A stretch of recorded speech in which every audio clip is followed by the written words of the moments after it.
Assalamualaikum warahmatullahi wabarakatuh. Alhamdulillahi rabbil alamin. Allahumma salli ala Muhammad wa ala ali Muhammad.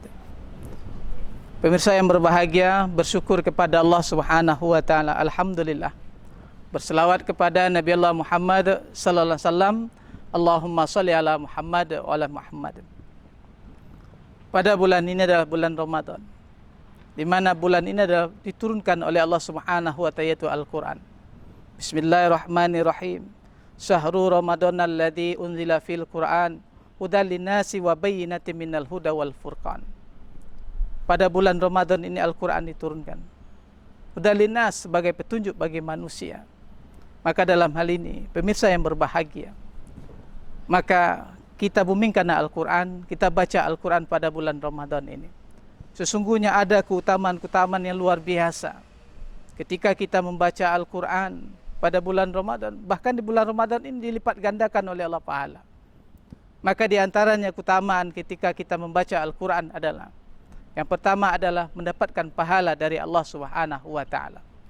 Dinyatakan oleh Rasulullah bahwasanya ketika kita membaca Al-Quran, satu huruf mendapatkan pahala sebanyak 10 kebaikan.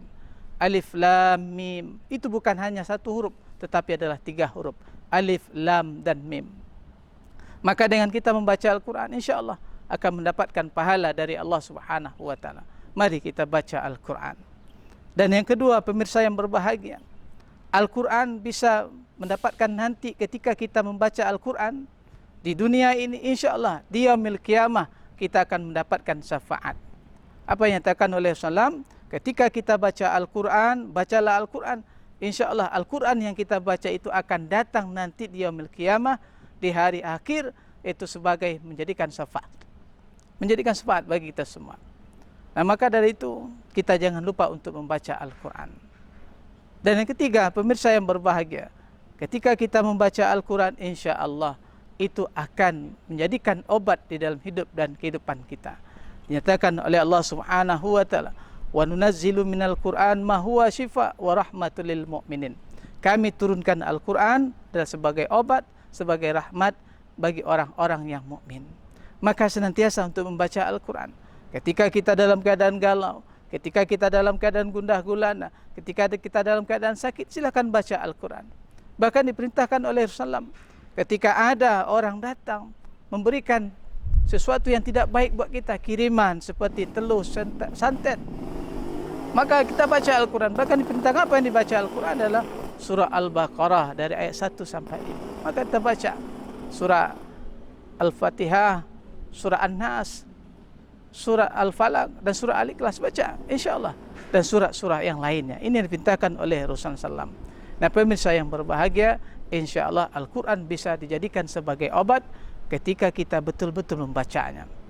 Dan inilah manfaat dari keutamaan membaca Al-Quran, yaitu dengan adanya mendapatkan pahala dari Allah Subhanahu wa taala, dan nanti di hari kiamah itu menjadi syafaat bagi kita. Dan kemudian ketika kita dalam keadaan sakit gundah gulana, hati kita juga sakit, ini bisa dijadikan sebagai obat. Bahkan dinyatakan oleh Rasulullah SAW, apa yang dikatakan oleh Rasulullah SAW, hati manusia itu ibarat besi yang mudah berkarat. Maka sahabat Rasul bertanya, ya Rasulullah, bagaimana untuk membersihkan hati yang mudah berkarat itu? Dijawab oleh Rasul, baca Al-Quran. Pemirsa yang berbahagia, maka dalam hal ini mari kita perbanyak membaca Al-Quran. Apatah lagi pada bulan suci Ramadan ini, insya Allah Allah akan melipat gandakan ketika betul-betul kita membaca Al-Quran dengan baik dan benar. Walaupun masih terbata-bata, insya Allah akan mendapatkan pahala juga dari sisi Allah Subhanahu wa ta'ala.